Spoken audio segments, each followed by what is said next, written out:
Bonjour à tous, nous voilà de retour pour la deuxième séance qui nous permet d'étudier donc les relations entre l'Empire romain et la Chine des Han.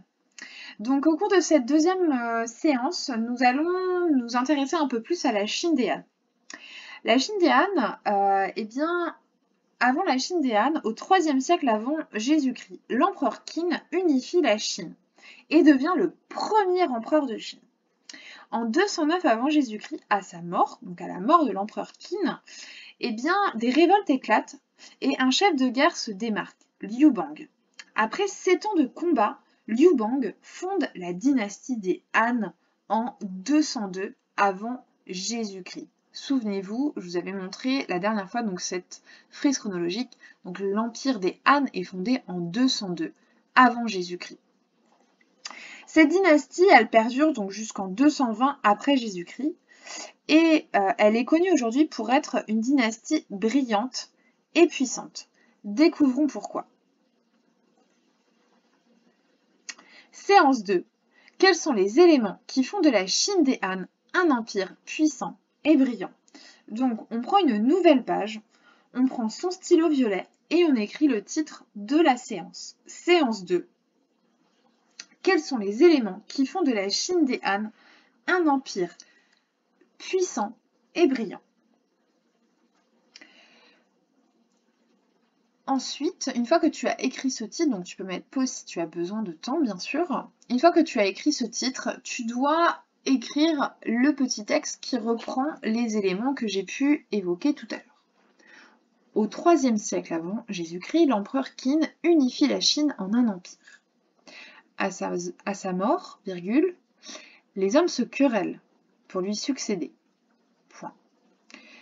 En moins 202, Liu Bang s'impose et fonde la dynastie des Han, une dynastie puissante et brillante. Point. Dans la dynastie des Han, l'empereur le plus connu est l'empereur Wudi. L'empereur Wudi règne de moins 140 à moins 87.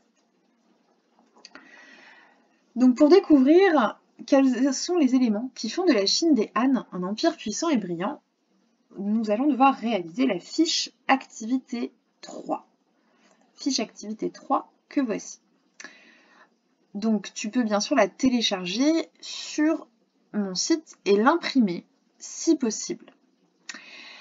Avec la fiche activité 3, tu vas expliquer l'une des caractéristiques, l'un des éléments de l'empire puissant des Han. Donc en autonomie, tu dois lire la légende de la carte, donc la légende ici, lire la carte, puis répondre aux questions par des phrases construites. Donc cette carte, tu la trouves dans ton livre, le document 3, page 177. Voici les questions. Quel peuple menaçait l'empire des Han, d'après la carte? Question numéro 2. Comment l'empire chinois s'en protégeait-il pour rester puissant? Et question numéro 3. Quelles conquêtes les Chinois ont-ils réalisées pour rendre l'empire des Han vaste et puissant? Attention, c'est une question au pluriel, donc ça veut dire que tu dois trouver au moins 2 voire 3 conquêtes. Tu peux mettre la vidéo en pause afin de réaliser cette fiche activité 3.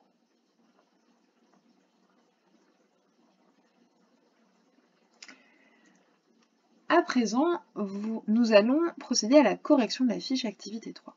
Question numéro 1. Les peuples qui menaçaient l'empire des Han étaient des peuples nomades, les Xiongnu et les Xianbei, que l'on voit ici sur la carte en arrière-plan.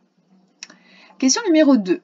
Pour rester puissant face à ces invasions, l'empire chinois a construit la Grande Muraille de Chine. La construction a commencé avec l'empereur Qin au IIIe siècle avant Jésus-Christ et la dynastie des Han l'a agrandie. Voici une photographie donc de la Grande Muraille de Chine. Reprenons. Question numéro 3. Pour rendre l'empire des Han vaste et puissant, les Chinois ont fait des conquêtes au sud vers Hanoï. Donc on peut le voir ici en arrière-plan. Conquête réalisée par les Han. Et à l'ouest vers le désert de Taklamakan. On peut le voir à nouveau ici sur la carte. Cette conquête vers l'ouest, vers le désert du Taklamakan, eh bien, elle leur permettait d'acheter les chevaux de Fergana sans risquer de se faire attaquer par les brigands. Tu peux mettre pause la vidéo afin de réaliser la correction.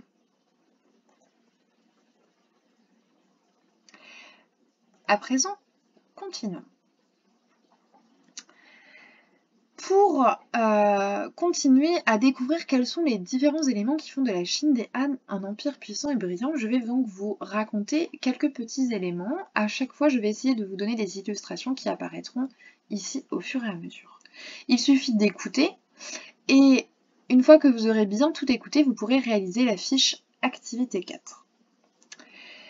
Pour administrer, pour gérer ce vaste empire, l'empereur chinois des Han recrute des mandarins. Voilà comment s'écrit ce mot, un mandarin. Ce sont des hommes qui ont été formés dans des écoles où étaient enseignées les idées du penseur chinois Confucius. Dans ces écoles, les mandarins apprenaient également à maîtriser l'écriture. Vous voyez ici, notamment, certains éléments de l'écriture chinois. Donc, ils apprenaient à maîtriser l'écriture, ce qui leur permettait d'aider le roi à gérer son empire, donc à rendre la justice, à prélever des impôts notamment. Enfin, dans de nombreux domaines, les Chinois sont également en avance techniquement et scientifiquement. Ils ont par exemple développé le système de la boussole. Donc voilà la boussole qui a été inventée par les Han. Donc la cuillère que l'on voit au centre était en magnétite, donc il y avait une pierre aimantée et le manche indiquait toujours le sud. Donc il suffisait de tourner la boussole afin de voir quels étaient les points cardinaux, le nord, l'est et l'ouest. Cela permettait de se repérer. Les Chinois ont également développé le Daoyin. Le Daoyin, donc c'était des mouvements qui permettaient de guérir les malades. C'est également les Chinois qui ont réussi à procéder à la première anesthésie générale.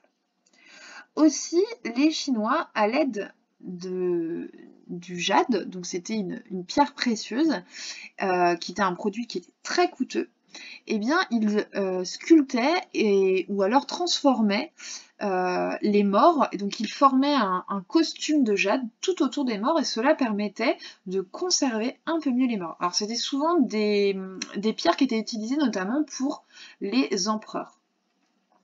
Cela nous rappelle un petit peu comment les Égyptiens embaumaient également le corps de leurs pharaons pour mieux les conserver afin qu'ils aillent rejoindre les esprits. Dernière également avancée technique que l'on peut souligner, c'était l'invention et la fabrication du papier. Alors, vous avez également ce petit dessin que j'ai pris directement dans votre livre à la fin du chapitre. Donc, vous pouvez aller le voir en détail. Donc, il s'agit de la fabrication du papier qui est complètement détaillé, puisque c'est les Chinois qui ont également inventé le papier. Voilà pour les différents éléments qui font de la Chine des Han un empire puissant, mais également un empire brillant. À présent, tu peux donc réaliser la fiche Activité 4. Il s'agit de compléter cette carte mentale sur les éléments de la civilisation chinoise puissante des Han. Donc, tu dois, à l'aide de la séance 1 et des informations obtenues lors de la séance 2, compléter cette carte mentale qui synthétise les éléments qui font de la dynastie chinoise des Han une dynastie puissante. Tu peux également la réaliser toi-même, cette carte mentale, d'accord? Tu n'es pas du tout obligé d'imprimer cette carte, tu peux tout simplement la faire toi-même. Donc, le cœur de la carte, la civilisation de la Chine des Han, un empire qui innove, donc tu dois donner 3 éléments. Un empire qui s'ouvre au monde, il y a un élément à noter, un empire bien géré grâce à 2 éléments, et un empire puissant grâce à 2 éléments. Et pour terminer, tu dois répondre à cette question. Selon toi, quelles sont les ressemblances entre l'Empire des Han et l'Empire romain? Voilà, alors attention, on n'oublie pas un élément. Je reviens sur la première page. On n'oublie pas un élément qui est, pour terminer, de compléter la frise chronologique. Il y a 4 éléments à noter sur la frise chronologique. Voilà. Eh bien, c'est terminé pour cette séance. Je te dis bon courage pour réaliser la fiche activité 3 et la fiche activité 4. Et je te dis surtout à bientôt pour une nouvelle séquence.